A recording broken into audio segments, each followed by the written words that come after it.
Assalamualaikum warahmatullahi wabarakatuh. Saya Muhammad Firdaus bin Majid dan dalam video ini saya akan menerangkan apa itu futures ataupun pasaran niaga hadapan. Jadi futures ni adalah satu instrumen kewangan yang memperoleh nilainya daripada prestasi aset pendasar ataupun underlying asset. Contohnya macam FCPO, dia punya underlying asset adalah crude palm oil. Dan manakala kalau kita tengok FKLI, dia punya underlying asset adalah indeks KLCI lah.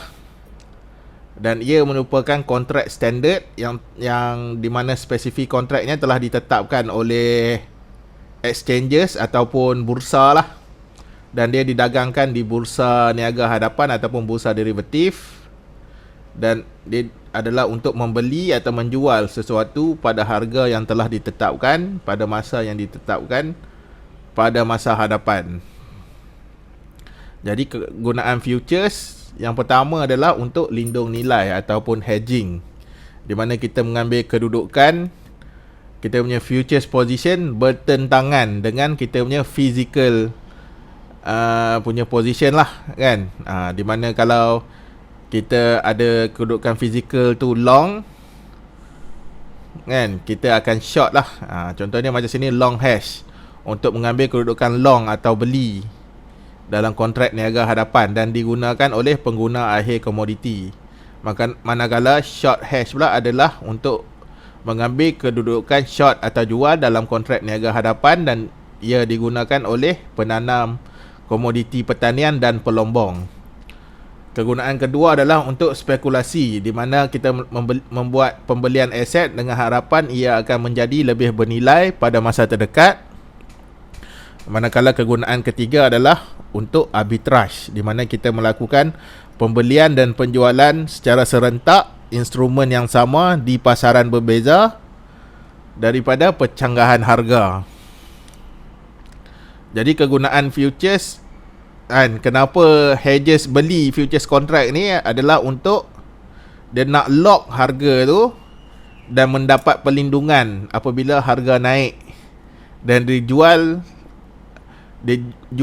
short pula adalah untuk lock harga tu dan mendapat perlindungan apabila harga jatuh. Manakala spekulator dia buy untuk mendapat keuntungan apabila harga menaik dan dia sell untuk mendapat keuntungan apabila harga jatuh. Sekarang kita nak tengok spesifikasi kontrak niaga hadapan. Yang pertama sekali mestilah ada instrumen dasar dia, iaitu kontrak itu berdasarkan apa? Apa dia punya underlying asset. Itu yang pertama sekali. Yang kedua, dia punya grade dan kualiti. Yang ketiga adalah tamat tempoh, iaitu hari terakhir kontrak tersebut diniagakan. Yang keempat, size kontrak. Contohnya macam SCPO, size kontrak adalah 25 tan. Lepas tu bulan kontrak kan, berapa bulan-bulan yang ada untuk yang kita boleh dagangkan. Selepas itu sebut harga ataupun price quotation. Dan yang seterusnya adalah penghantaran, adakah fizikal ataupun penyelesaian tunai. Dan yang terakhir adalah position limit, iaitu berapa banyak kontrak yang kita boleh pegang sesuatu masa, dan ini adalah berdasarkan apa yang diberi oleh bursa syarat, mengikut syarat bursa derivatif lah, dia punya position limit tu.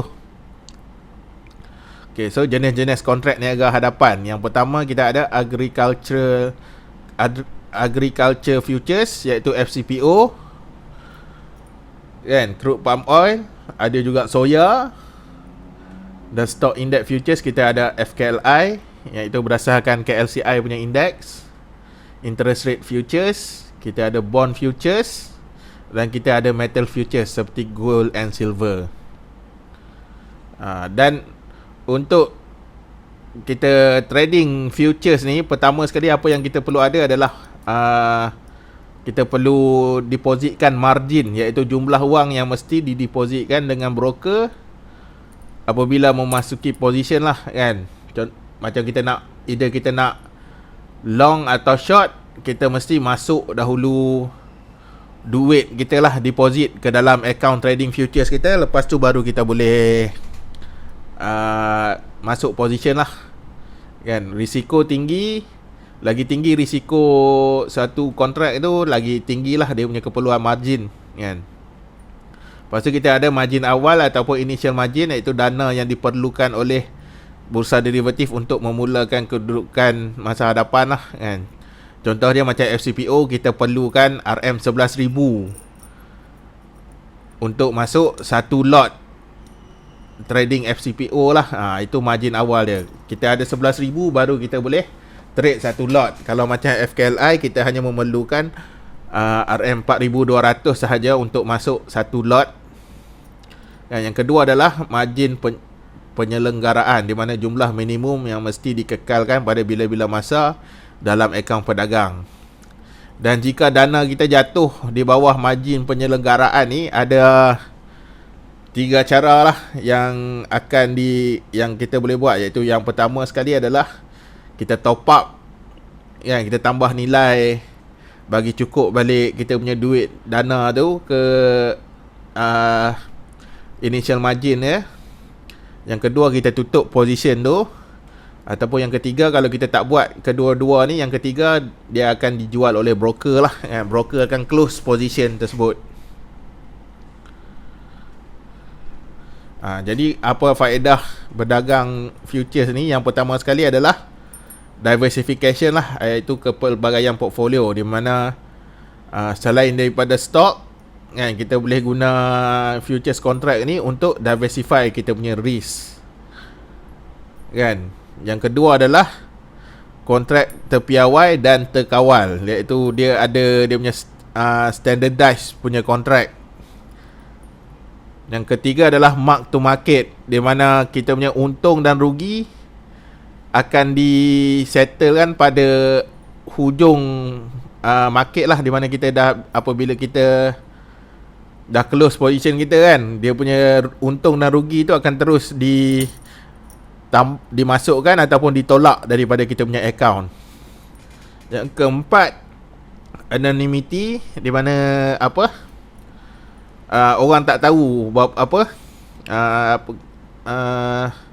orang tak tahu siapa orang yang berada di belakang tu kan, yang initiate trade tu. So kita dia memberi satu faedah lah kan. Yang lagi satu adalah, terakhir adalah the power of leverage, di mana kita menggunakan leverage. Sebab contohnya kalau kita lihat dengan margin tu, mungkin marginnya selalunya hanyalah 10 atau 20% daripada total value of the contract lah. So jadi dengan menggunakan wang yang sikit, kita boleh control sesuatu kontrak tersebut lah. Yang seterusnya kita nak tengok risiko futures Jadi risiko ni adalah uncertainty ataupun ketidakpastian yang boleh membawa kepada hasil yang tidak dijangka.